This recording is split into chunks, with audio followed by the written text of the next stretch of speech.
Hey guys, it's your boy Femi, It's your boy T. and welcome to another episode of Small chats. Yeah, yeah, yeah. It's a bit flat, isn't it, without Ella, isn't It's it? a It's a bit bit weird. lackluster without Ella. Yeah, Yeah. we need some energy, but we Yeah. have brought some guests with us today. You may have noticed we have two people sat beside us. We have to my left Yusuf. and to my right. Abi. So you guys probably may have seen them before already on our previous Yeah. episodes. I think we recorded an episode before on 2 episodes, actually. Two Two of our group episodes. chat specials. He was yeah, on. yeah, yeah, yeah, yeah, yeah. And Abby, you also did another episode as well. I did. What was your episode? It We spoke about her book. The book one. Yeah. Where was I? must have been on holiday somewhere. I think I must have. Yes, you weren't here. Yeah, Wafi was in that day. Yeah. Okay. Yeah, that's true, actually. You're right. Well, Yeah, they come to join us today as a guest host. So they're not guests today. They're part of the hosting ship. Good. they're part of the roster, right? Yeah, they're part of the roster. Once you're in the family, you're in the family. Thank you. So, how's your week been? How's your guys' week been? My week has been a very trying week, but we thank God it's the weekend. Short and sweet. I Sure, like that. that's right. What about you, Yusuf? My week has been fun. So I've had my kids over for Easter. So we went to the farm, we went to the fun fair, a few parks. So yeah, it's been quite exciting. Nice. What fun fair did you go to? Is it one of Went to Becky's? Mitcham one. No shade, it wasn't the best, but they had fun, which is all that matters. That's cool. What about you, Abby? It didn't feel like the bank holiday weekend had gone. There was a lot of work to do. Oh, at work anyway. What do you do? I work in HR. Oh, nice. Yeah. Nice. Oh, she's that nice. It must be lots of stuff. It's not nice. It's long. It's very long, very time consuming. Okay, HR, My week, how's my week been? It's actually been it's been alright actually. So I rolled off my project last week. I thought I was gonna have some time on the bench, and then literally 2 days later they were like, "Hey, we got a project for you. Can you jump on board the project?" So that was good, but not good for me because I wanted time to sleep. But But then I also felt like you were excited for them to give you something new. I guess you just didn't think it was going to happen that quickly. yeah. And the problem is now is that I haven't been sleeping right well because there's a dog that's been barking at 7 a.m. every morning this week. What, Alpha? No, there's a random dog that walks past the Like, well. walks past the building, and he's been barking at 7 a.m. every morning. So this Wow. morning actually, he barked at 6:30, and then I woke up. So then another dog barked at 7 o'clock. So I looked A at the different dog? A different dog. So then I literally went to the neighbor's house this morning. I was like, "Why is your dog barking?" Realized that dog was barking because it was reacting to the other dog barking. So it's just a whole bark fest in the morning, and I just Whoa. not So even you went from birds birds. I left my to own dogs. house. What? Yeah, it's long. So I got two houses, or I stay at two places. My first place is birds. Now this house is dogs. Well, Wow. God is good. Yeah, I need to think about what I did or who should I Wow. They should go and wash your head. He said, "Who did I I offend?" did just come back from Nigeria. Who so did I I need to think offend? who just handed that shade or something. Yeah. Wow. So guys, today we've got a different topic or interesting topic for us to discuss. So let's do what? Small chat. Let's go. So today's topic is: do men actually talk about their feelings? Okay. The Do you- silence alone is probably a good indication of what the answer is. You're thinking too hard. No, because I think that the reason why I'm thinking is because I'm trying to think, because I am very expressive. But then what I'm trying to think is that during my expressiveness, am I actually expressing vulnerability or am I just doing vibes? That's what I was trying to figure out. I don't express vulnerability often. I express vulnerability, but in the era when I've embraced this element of transparency, because I try to just hold everything together all the time. But in this season where I'm embracing transparency, I get tired of being that friend that always has something to share, if that makes sense. Mm-hmm. It's like sometimes when people ask you how you're doing, they just want you to say, yeah, it's cool. Yeah. Do you know what I'm saying? And sometimes you get tired of being the bearer of bad news, if that makes sense. And that's you being real, it's you being vulnerable, but sometimes you get tired of that. But it's funny you say that because when I was younger, it's part of the conversation. Just be like, so how are you? Yeah. And I realized that half the time I ask people, how are you? I don't actually I'm actually, I don't, this can sound terrible, but I didn't actually care about how you are. I just wanted to say, yeah, I'm fine. How are you? I'm fine. Fine, To carry a conversation. yeah, It's formality, isn't it? Formality. But and then I realized I actually don't have to ask people, how are you? You can just literally just say hello. So if I genuinely don't want you to know how you are, I don't ask people how are they. Because if you're asking somebody how are you, then you're telling them to tell you how they are. True. So when people usually ask me that, I'm like, do you want the church answer or do you want the real Yeah, answer? no, I just don't ask people. If I don't want to know how you are, I don't ask you how you are. So what do you say? Hey, how are you? You just said, how are you? No, but then see, the difference is that the how are you is more of a close. How are you? Hope all is going well. Oh, okay. Hope you're good. Yeah. There's no gap. There's no gap. break. Opens it and closes it. Yes, yeah, okay. Cool. Mine's Hope hope you it's are well. Hope you are well. That's Even what so, it my is. I don't like hope you are well. It's No, very emaily. No, my favorite is also. I love a hope you're well. Hope you're doing good. Oh no, I don't like that one. Yeah. Hope you're I doing don't. good. It's too fake. It's not fake. It's Because I want to tell you how I am. I don't want to know. But if I really want to know, I'd be like, how are you? Even if sometimes I might ask you, and sometimes I know that you might be feeling that moment that, oh, I don't want to share. So I'll be like, by the way, are you sure you're okay? That means I'm interested in you sharing. So, Okay. So on the way here today, actually, I was just listening. A random song came up on my in the car, and it was a Drake song, and he said, "I know that showing emotion doesn't make me a pussy." Yeah. I can say that, and it's like it got me thinking why even as an artist, you know, or as men, showing emotion is linked to you being perceived as a female anatomy. female anatomy, and it's something that has just got me thinking about, like, why is that the case? Why is it just normal for us to normalize showing emotions and it being linked to acting weakness? Like us? Because I mean, societally, like men are, or should I say, boys aren't always raised to be men. They're raised to not be girls. So it's almost like you're raised so you don't show emotion. You don't do all of these things that are associated with being a girl or being girly, as opposed to these are the attributes that you can incorporate to make you more manly or make you into an ideal man, if that makes sense. So it's almost like anything that is even remotely close to vulnerability makes you feel less than, and it shouldn't. Who should be teaching us these lessons though? Because shouldn't it be our parents, or is it linked to our dads as well, our older siblings? How do you get into a place where you're not linking vulnerability to being perceived as trying not to be a woman? Yeah, I think it's definitely parental, because even though I'm not very expressive in terms of vulnerability and whatever, even though I am a sensitive person, like to get to a space where I'm being emotional, I'm either very, very comfortable with you, or I'm just going through a crisis and I just can't control it. But in terms of expressing affection, I'm very comfortable with expressing affection. It doesn't matter what the gender is, because my dad was affectionate to us growing up. So I'm very, very comfortable with telling my siblings that I love them. Very comfortable telling my cousins that I love them. Comfortable telling my friends that I love them. Very comfortable with like touching as well, like with friends and whatever. Like very, very comfortable with that, because in my household, that was normal. My dad used to kiss us on the lips till we were like teenagers, and we had to be like, please stop. Stop. Yeah. Paul. Hey, stop it. And I remember I said stop. I was feeling weird about it first, but the moment my older brother was like, no, then I also followed suit. I said it's enough. We get it. We get it. No, I guess I agree with T in the sense that it's parental, but it shouldn't be limited to parental. It's your uncles and aunties. If you're a godfather or a godparent and you take your role so seriously, then it's also for you to be there in that capacity as well.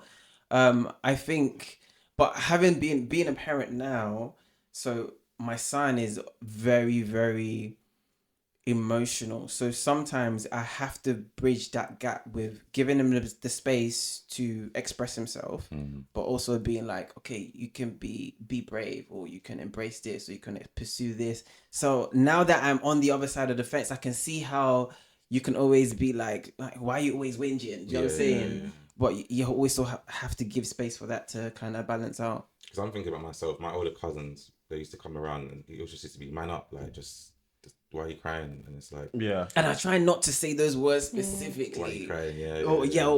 Or man up, or be a man, or that's for girls kind of thing. I try not to use those slogans, but it can be a bit Do any of you remember the first time you tried to be vulnerable in terms of like trying to talk to someone about your feelings?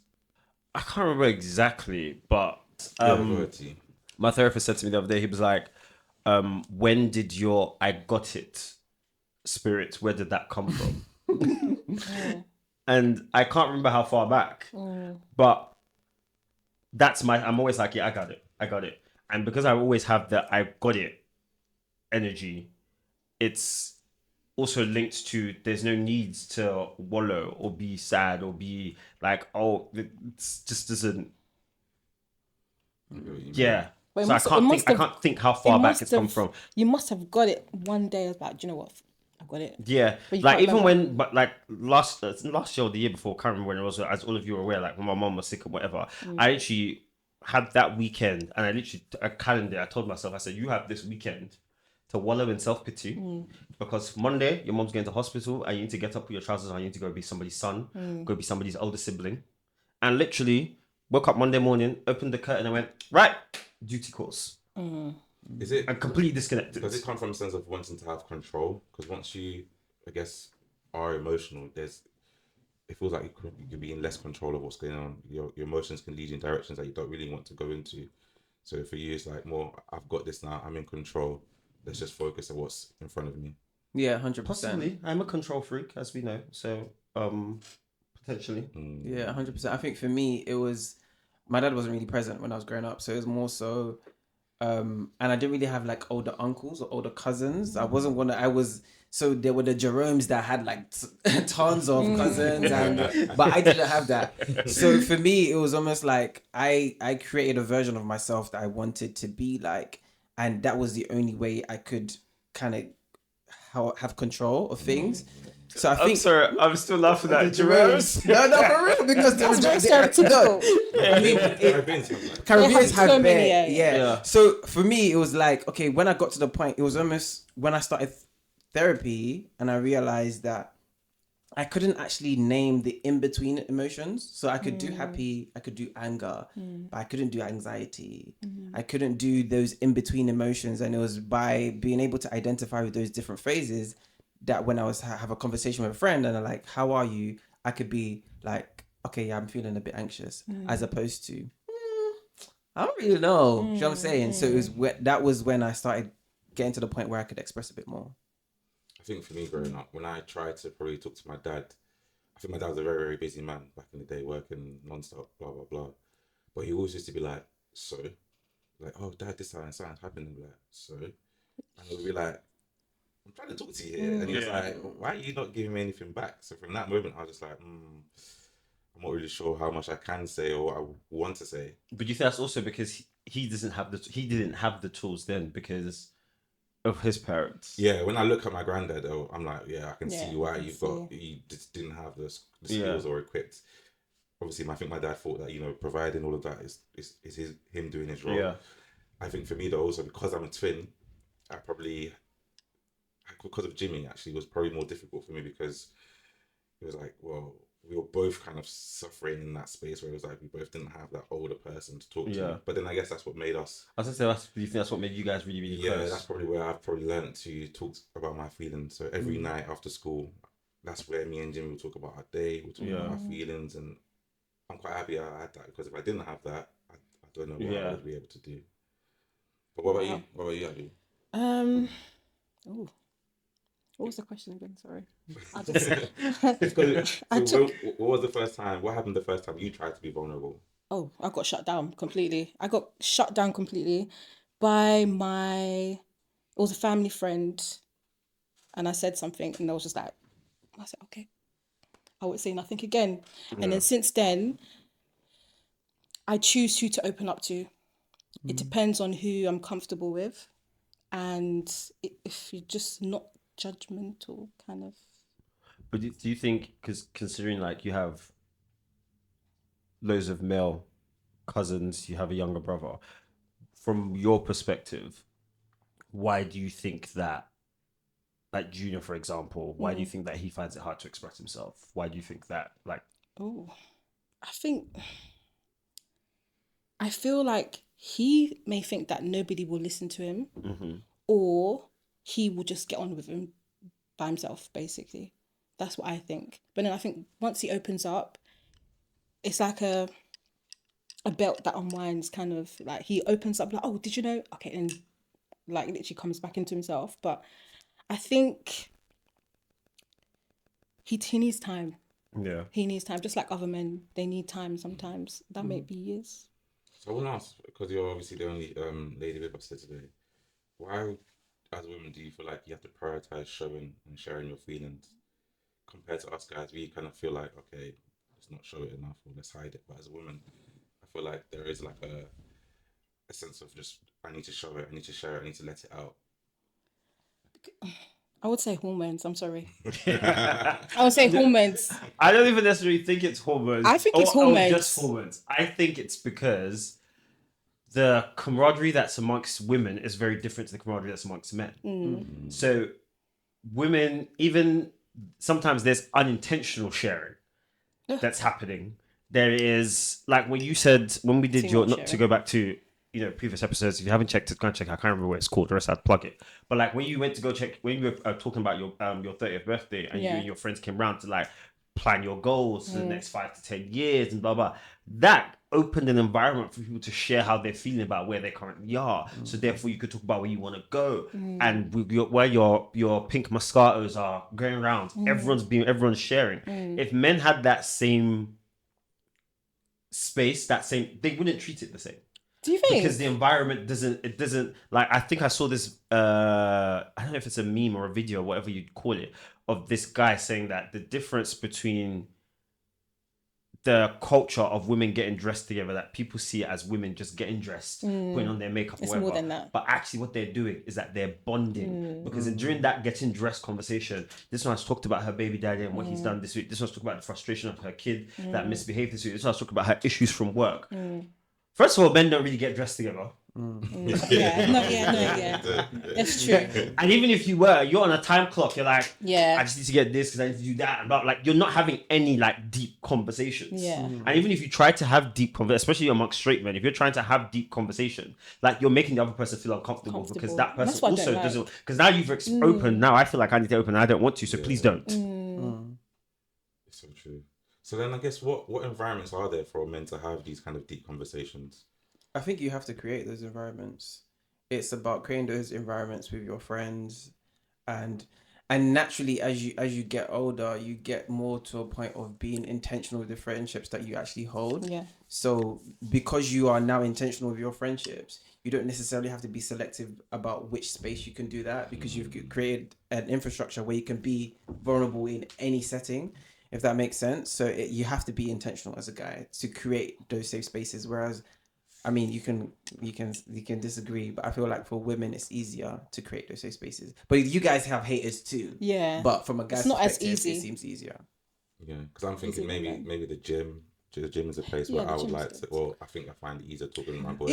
Even being a gym bro, you're gonna tell me to spot you, and then after that, you're not gonna tell me about your baby mother because you've got 30 seconds to recuperate. No, but then it's funny that you say that, because I noticed with like, I mean, before my brother got married, like him and his gym friends, like it seems like they're having general chit chat, but if you're actually paying attention to what they're saying, deep, yeah. while they're working out is usually when they're sharing. But the moment that workout stops, The sharing stops. Yeah. And even if you're trying to share after that, they're like, what's wrong with you? You good, bro? You good? Yeah, no. So true. Or what about car rides as well? Do you feel like that's another space where you can have those kind of conversations, or does it depend on where you're going? Because I'm trying to think, because if it's only the gym or a car ride, where can we naturally have these spaces where it's actually normal for us to have these conversations? I think just that men need to be more intentional. I think that's what it is. Like, there needs to be more intent in terms of, like Yusuf said, like creating picking the people, curating Yeah. Yeah, but then your space. And it can be down to, like, I know there's a lot of people that are gamers. Like, one time, do gamers at your friend's house. You know what I'm saying? You guys play FIFA, whatever people play nowadays. I don't have a console. Just play whatever you play. Whether it's card games, whether it's chess, whether it's whatever you're into, but creating those nights where those things can happen. Even if it's just, okay, yeah, you know what? I just got this new bottle of whiskey. I've never tried it again. Who's available? Who's free? Come around. Let's taste it. Do you know what I'm saying? Let's taste it together. Do you know what I'm saying? So it's being intentional in that capacity. So when I was gonna say, do men actually open up in that kind of space anyway? Somebody Some needs to open the floor, but Okay. it can't be. And this is gonna sound ridiculous, but that can't be the main focus. Yeah, you okay. need an opener, an open performer. a football match or a boxing Yeah, match as well. yeah. So I said, drinking whiskey. Ah, you know what? This woman is giving me a headache. You think someone's gonna open up? Man? Yeah, but because if you brand it, this is marketing. If Yeah. you brand If you brand it as literally just catching up, and then if we come to catch up and I share, I'm not sharing because I want you to share. I'm sharing because listen, I'm on the edge. Okay. I'm on the edge, and I'm sharing. If you decide to share, cool. If you decide not to share, that's also cool. And because it's a group setting as well, people don't feel pressured to have to share.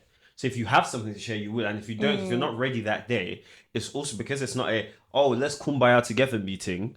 Nobody feels uncomfortable that they didn't, but the person that did feels relief. I've got a and can question. get So advice. is it your friend group or is it your friend and their friends? So In that context. there's usually a vetting. That has to Yes, happen. yes, yeah. Every +1 needs to be vetted. Do you know what I'm saying? yeah. Because at the end of the day, if I'm inviting you into my home, the people Okay. that I've sent a personal message to is because I trust you and I know nothing's gonna go missing after you leave. Okay. So if you're then telling me that you're gonna bring a +1, it has to be someone I've been with in some capacity. Okay, yeah, I've seen them at a few events. They seem cool. Then yeah, cool. I might this is their probation period to see if they can get a direct message next time. Interesting. No, but I agree with that as well. Because even like depending, like I'm a host, as we know, but like there are different things that happen in my space that's like, okay, it's only this group of people, there's no outsiders. And we literally, in my friend group, we call them outsiders. Not because they're less friends or whatever, but they're outsiders. So it's like, this is a non-outsider meeting. This is a meeting that outsiders are allowed to come. And if it's a non-outsider meeting, then everybody who's in the immediate circle knows that if I have anything to share that day, I feel comfortable enough To share it. to share it. Do you know what I found as well? While I was writing this episode, I was thinking about what are the easy things for us to talk about, and when I look at my circle, sometimes it's things that give us an ego boost. So like with women, when you're talking about women, it's just so easy to talk about. Oh yeah, I met this girl, this that, we did this, that. But like it's all flowing, but when it comes to the actual real stuff, it doesn't flow. So is it again linked to things that can give us an ego boost? Those are the things that we're probably more like forthright in talking about compared to things that will probably chip at our ego. I think those are the things that are easy to talk about. And it also depends on what stage in your life you are in terms of like emotional maturity and reading the room. That's the first one. So it's pretty much okay, cool. If someone asks, and that's why when someone asks me how I am, I'm just like, okay, do you want the church answer or do you want the real answer? And I just kind of just read the room and see if it's something I can go into. What are you? I think that there are barbershop conversations that are innate for most men. So whenever there's congregation, your default is to go to those barbershop conversations, which is women and drinks and all that kind of like money and that kind of stuff. That genuinely is a security blanket for men. I think that, and it's not that that's wrong, because again, if you spend a long enough time in the barbershop, they start off talking about frivolous conversations, but eventually those conversations start chipping and they start getting deeper and deeper and deeper. Before you know it, somebody talks about the fact that you won't believe I've been unemployed for like 3 weeks, and everyone's like, really? But I saw you last year. Like, yeah, last week I was fronting because like it gets there, but you literally have to be there. One, you have to be. Everybody in the barbershop has to be the same group of people that happen to be there at the same time, all the time. Like, there's so many other things that come into play before the conversation gets there. Yeah. It's almost like the gems come in the midst of banter. Yeah. Whereas women don't necessarily need the banter. We don't need order it. We for go them to be straight for the vulnerable. gun. So I was going to talk about conflict in male friendship groups, because I don't think it's easy sometimes to bring up when you feel like you've been wronged. And how do you guys feel about that as well? Like, I think it's common knowledge that when you feel you've been wronged, as men, we just let it slide. You just let it slide, yeah. Move on. Just, it is what it is. Like, why don't we want to just, hold our friends to account? Be like, I don't subscribe to that subscription. I don't pay for that Netflix account. Because pulling your friend's coattail doesn't always have to be combative. It doesn't have to be. It literally can be that, oh, Femi, by the way, yesterday this happened. I didn't want to bring up because other people are around, but it's not really a bit of me. And I think that something that simple wouldn't make your back be against the wall because I didn't call you out in front of people. And I know it seems like we're like nurturing everyone's ego and whatever, but I feel like knowing how people operate and operating with them and meeting them there is, at least for me, I think that's quite simple. So I have no issues with calling my friends out if they did something that I don't like. And I also encourage my friends to tell me if I've done something to them, because none of us are above reproach. Yank me, because sometimes I don't have behavior, and sometimes I need to be reminded. I need to be gathered, and that's okay. Gather me, bring your brush and dustpan. I think for me, I'm more of an overthinker. So for me, I give everybody benefit of the doubt. Sometimes even too much. So I've got to. I'm now getting to the point where I need to doubt that benefit because you've done this one time, you've done it twice. Not once, not twice. Now thrice. Yeah, no, you're actually taking the piss. But if it really, really moves me emotionally, then I will have that conversation. But I will still give you the benefit of the doubt as well. I won't even let you get to 2 or 3 times, because if something's irked me once, I know me. If somebody's irked me once, if you get to the second, third time, my reaction is going to be unnecessarily dramatic. And you're going to think, what did I do that we got here? I know me. So I think it's easier for me to dip in the bud early when I'm not sensitive about it. Yeah, but then my giving you chances is not that I've given you a chance and I'm now sitting on it. Then the third time, I know, like, on December 2022, you did this. I've got over it, kind of thing, and I've put it aside. I don't even need to sit on it. It's you repeated it will trigger the memory that I let go 6 months ago. Because I also move on from things very, very quickly.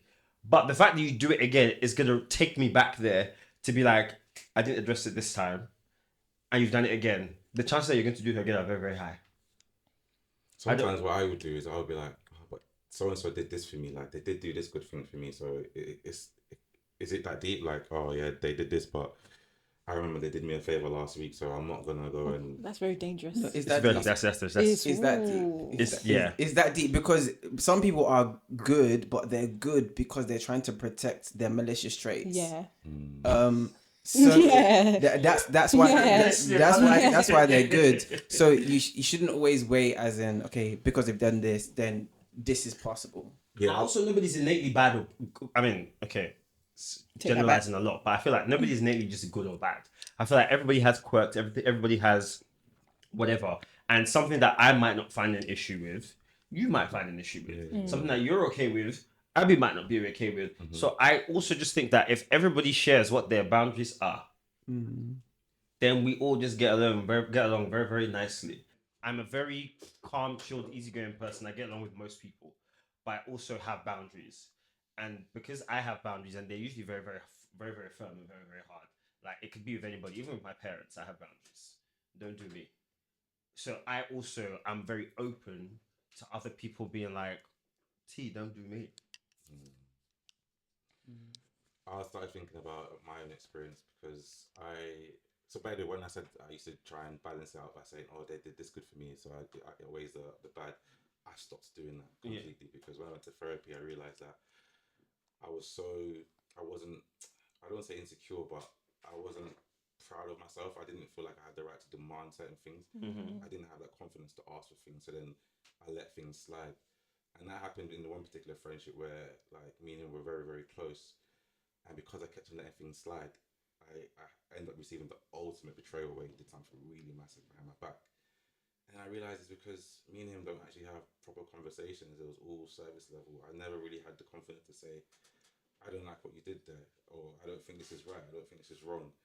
I don't think this is good. So it was like I got to a point where I just normalized, just bad behavior because I was, away in the good and the bad. And I think it's a very dangerous place to be in. But I'm also remembering that, it's because of how you feel about yourself. If you don't feel like you deserve to be heard, you deserve to have the right things, it probably does come out in some of your friendships where you're just like, I'm just going to let it slide. So it's just something to think about, I guess, to guys around having the confidence to defend yourself as well.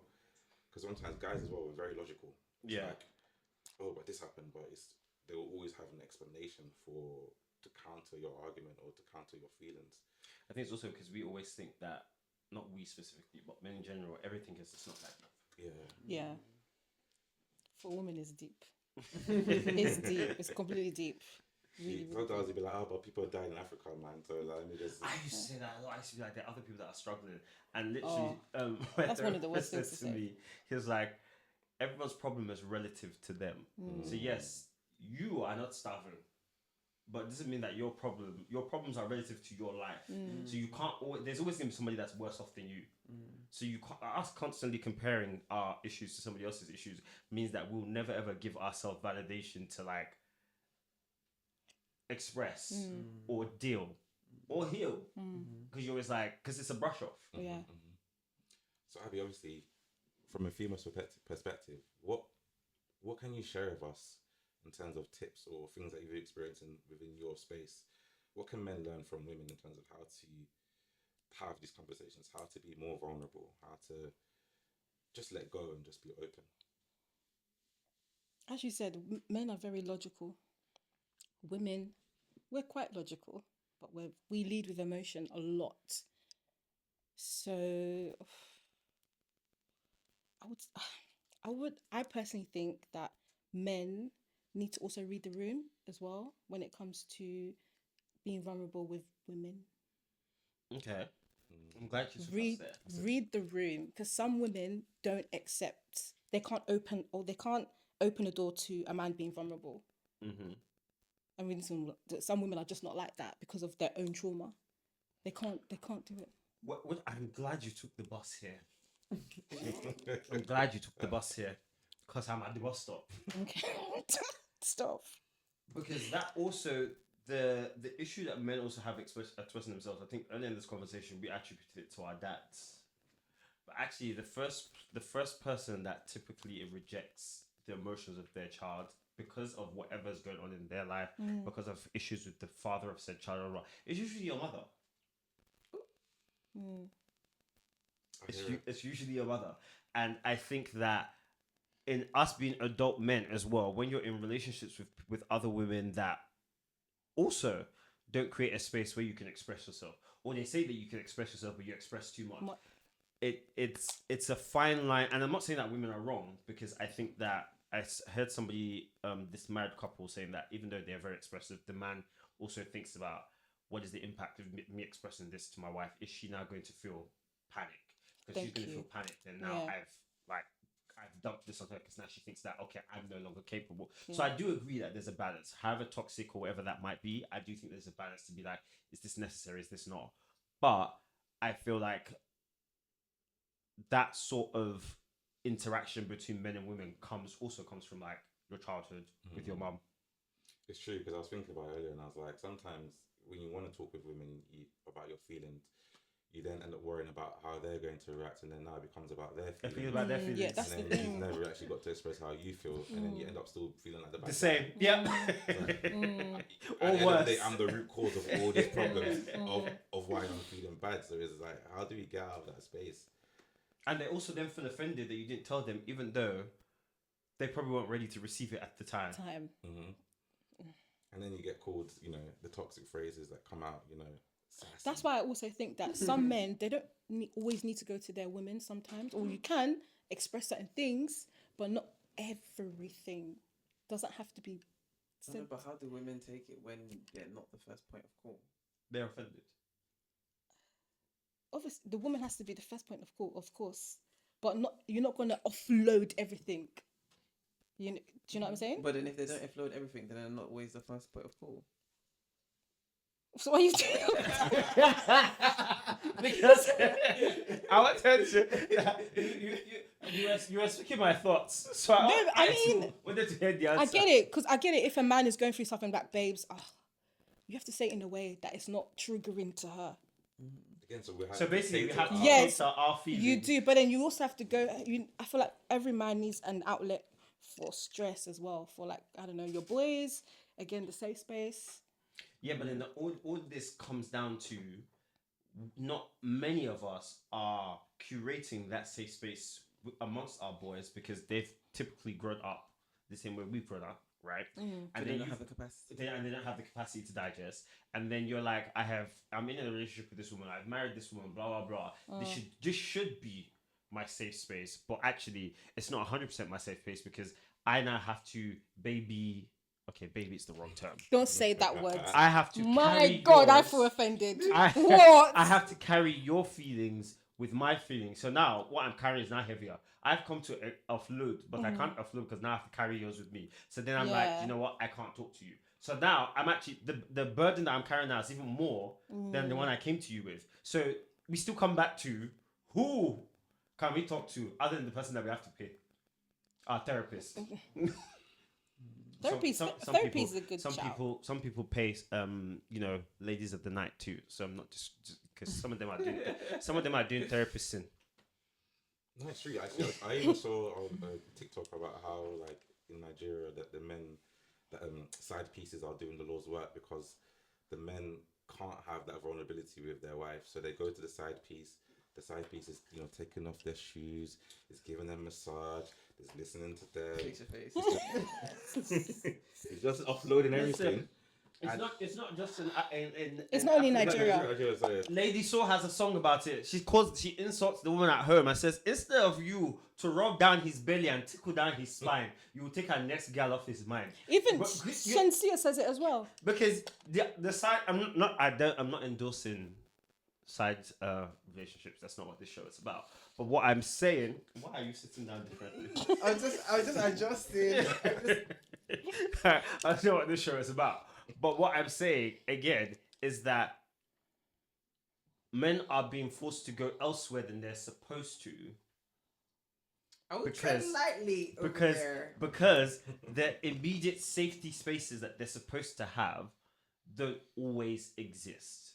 Okay, so from a remedy point of view, I think people are probably going to drag you in the comments for saying men are forced to go because it's still a choice. Yes, no, I do agree that it's still a choice. You can choose to pay for a therapist instead of going and start dating Rebecca at your job. Yeah, 100%. But then it's how you navigate it. It's because you're still paying Rebecca for stuff. You're still buying her stuff. You could give that money to your therapist. Leave Rebecca alone.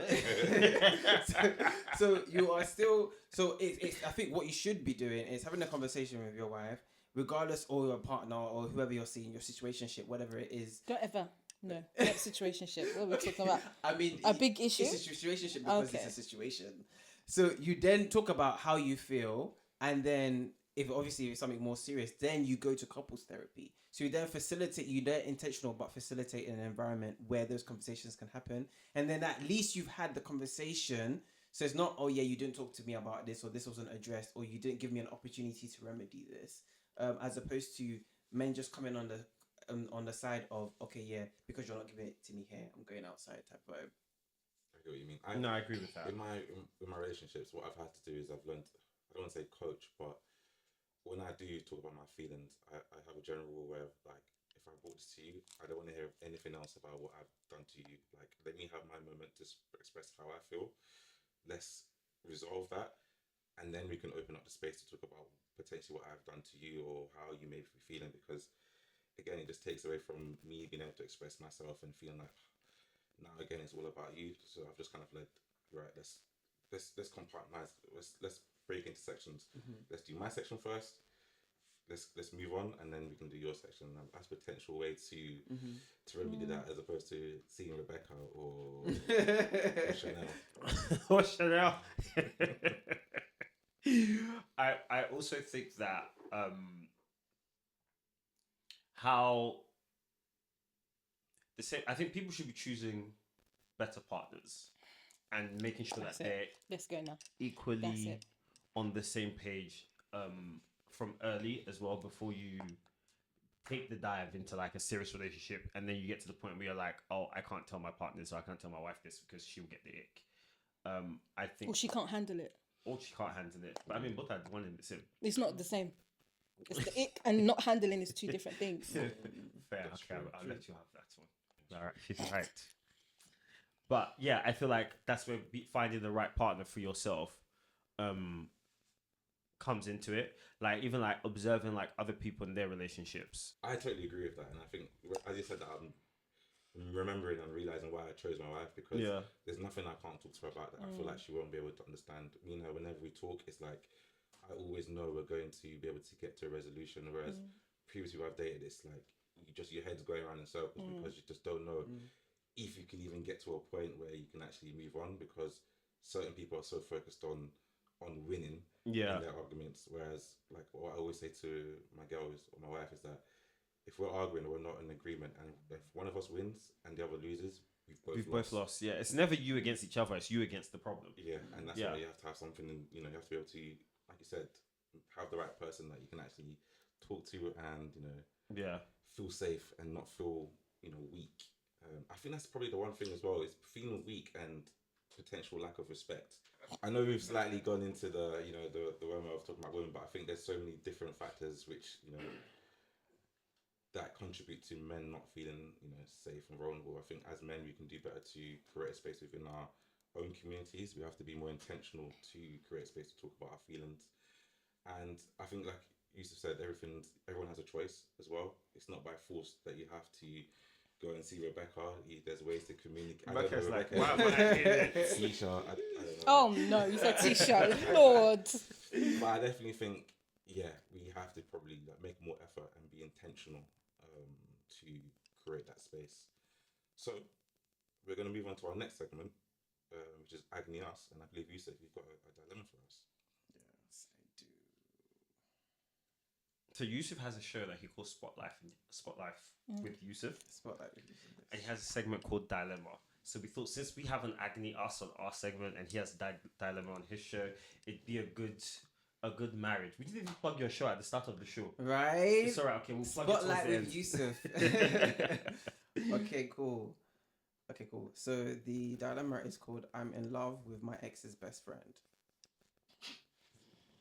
I really wish I wasn't, but I can't help it.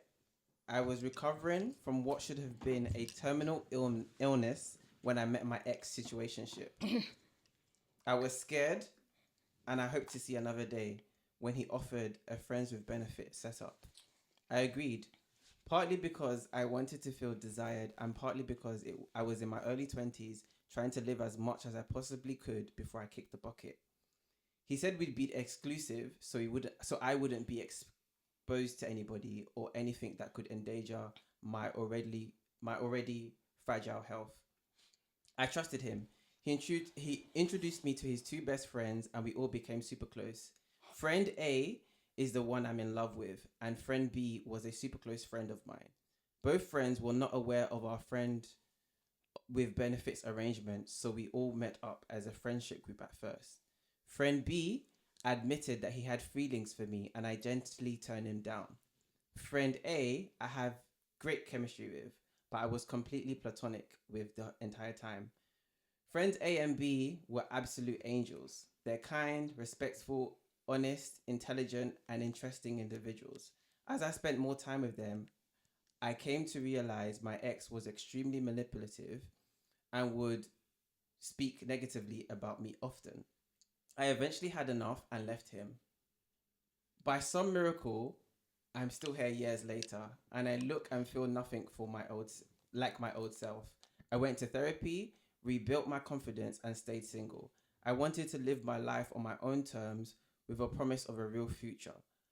My ex's current girlfriend reached out to me a year after we cut ties and let me know that my ex had been seeing her all along with other girls. I was devastated and humiliated. I got back in touch with friends A and B, and wanted the full story so I can hold him accountable. We decided to remain friends without him involved. After 6 months, I finally hung out with them again, both together and alone. Multiple people have watched me socialize with friend A and have asked what we are. We both tend to evade the question, but because it feels confusing and wrong, like I'm stooping to the level of my ex. But I can't deny the chemistry, the connection and attraction. I know I love him because a couple years ago, he also had a health episode and it affected me. I could empathize with what he was going through and I wanted to remove his suffering. But I was with my ex at the time and the feeling hadn't blossomed yet. Unfortunately, in 3 weeks, friend A is moving abroad for the next 6 months. Everyone wants me to tell him how I feel. But he has a specific type he's interested in and the country he's going to has his type. Oh my God. This is a very movie. He wants to court, not date, which I really admire because I haven't come across anyone that is on that line in my experience. If you meet someone there, there's no reason for him to come back. So I wonder if I should even mention that I like him at all. Should I leave it alone or tell him or get it off of my chest, even if nothing comes from it? Whew, that was a mouthful. Leave the man alone. First of all, I feel like you just need to work on yourself. You know what I'm It saying? seems like there's a lot still going on with you. Okay? Because first of all, I just want to I'm not being picky or like trying to dissect your story. You do not have an ex. What you had was an old sleep with buddy. Thank you. Wheat. Friend. Wheat. Benefits. Friends with former benefits. She said ex. Former friends with benefits. That's what you have. That is not your ex-man. Y'all were never together. And that's the reason why he was seeing other people. He did not do anything wrong other than not communicate with you that the agreements that you guys made is not a true agreement. But other than that, he has not done anything wrong. So that's my first take on this. Secondly, I still think like you said that you're working on yourself. You should continue to do that because I mean, the story went all over town. You should continue to work on yourself because at this point you are still confused because you're also still upset with she's hurt. Friend That's minus what she A. is. Yeah. And if the fact that you still need to pull him up on it years later, that also means that you're also not ready to. So let friend A go on his trip and go and find somebody. You should just continue your therapy. That's my advice. I don't know. Why can't she tell him? Why shouldn't she tell him? She's not ready. Yeah. She needs just to free herself, doesn't she? What, closure? Yeah, no matter what she says, she's just gonna get free from whatever she. I guess that's the way. You see, this is why good opinions are different. I guess you can free yourself and then put the burden on him so that he can carry it. He's not. There's no burden. He's going burden, to. yeah. There's no burden for him. And He's going to go and meet his type in another country. No, I agree in the sense that that's not his ex for sure. 100%. Not her ex, should I say? I guess there's he would nothing. take her that seriously anyway because of the relationship that she had with that previous guy anyway. With the ex. But did she say that she thinks he likes her anyway? Yeah, God. But he they would've- connected. Oh yeah, yeah. But he's Chemistry. been platonic this whole time. Yeah. Yeah. On her she part turned, though. On her part, because she turned him down. Which also, okay, but they It's they so didn't know messy. that the other two are sleeping together. This friendship, it's a very lack of trust. It's yeah. Friendship. She group. should leave the man alone. I think she should tell him. I think she should tell him. I She's think got she nothing should. to lose. She should go. You do have therapy. nothing to. You do have nothing to lose. I just feel like there's a lot of chaos going in your life, and I just feel like you should pick your battles. What if he feels the same way about her and they're both massively in love with each other? And it's good, but He's only going for no, 6 wait, months. hold on. He's only going for 6 months. She could wait, and he could Let me wait. be quiet. 'Cause No. Why? No. What do you? I'm thinking of from a woman's perspective, right? Yeah. She said that he's going to another country and his type is in that country. She's probably just projecting her insecurities. She said, and that is the point. What are we saying here? What are we saying? She should put it to bed in the grave, put soil on it, and go and about your business. think Or what about wait till he comes back? No, what's doing What that should she be for? waiting for 6 months? She's been She's waiting. waiting for Dwelling for with- it, yeah. She said she's had previous chronic illness. How many? Like, if you've waited for somebody for a year, what's waiting for them for 6 Oh months? hell no! I'll be damned. I also think typing whatever comes out the window when there's a connection. When and there's a chemistry. connection. What bloody connection? That's what she said. They might have a connection. Let him go and work in another country and go and No, make his because type there. and this is gonna sound hilarious because I feel like waiting for somebody that you really want to be with is I'm not, not it's in. not it's not that hard of a task. But that's probably because I'm also a long gamer. So that's probably coming from me. That's also probably not the best. Actually, but I just feel like I think Life that is she too should- short, I feel personally. like she should just work on herself. Wait, yes. Wait, what's she waiting for? For the closure? She needs to let it out though. She can't keep this. She in should her. go to a therapist and let So that shit basically, out. just pick which advice of the two you like. Either keep it to yourself or tell him, and y'all see what happens. I think that's the moral of the story because we can't agree. Yeah. We can't. Yeah, on The that fuck's note. that, bitch? Thanks, guys. Do you want to give a shout out to Yusuf's socials Yeah. as well? Tell them your socials, your acknowledged dad posts, your spotlight with Yusuf show.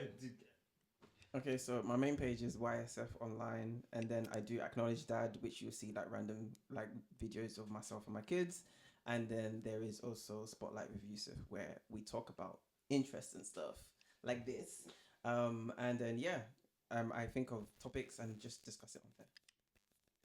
Thanks, Yusuf. That was It's a really very fun. fun. It's a very interesting show. Yeah. And them are not acknowledged with dad posts as well. Does make it. It's love seeing you with your kids. Yeah. Great. So that's it. So thanks, guys. Thanks for listening to another episode of Small chat.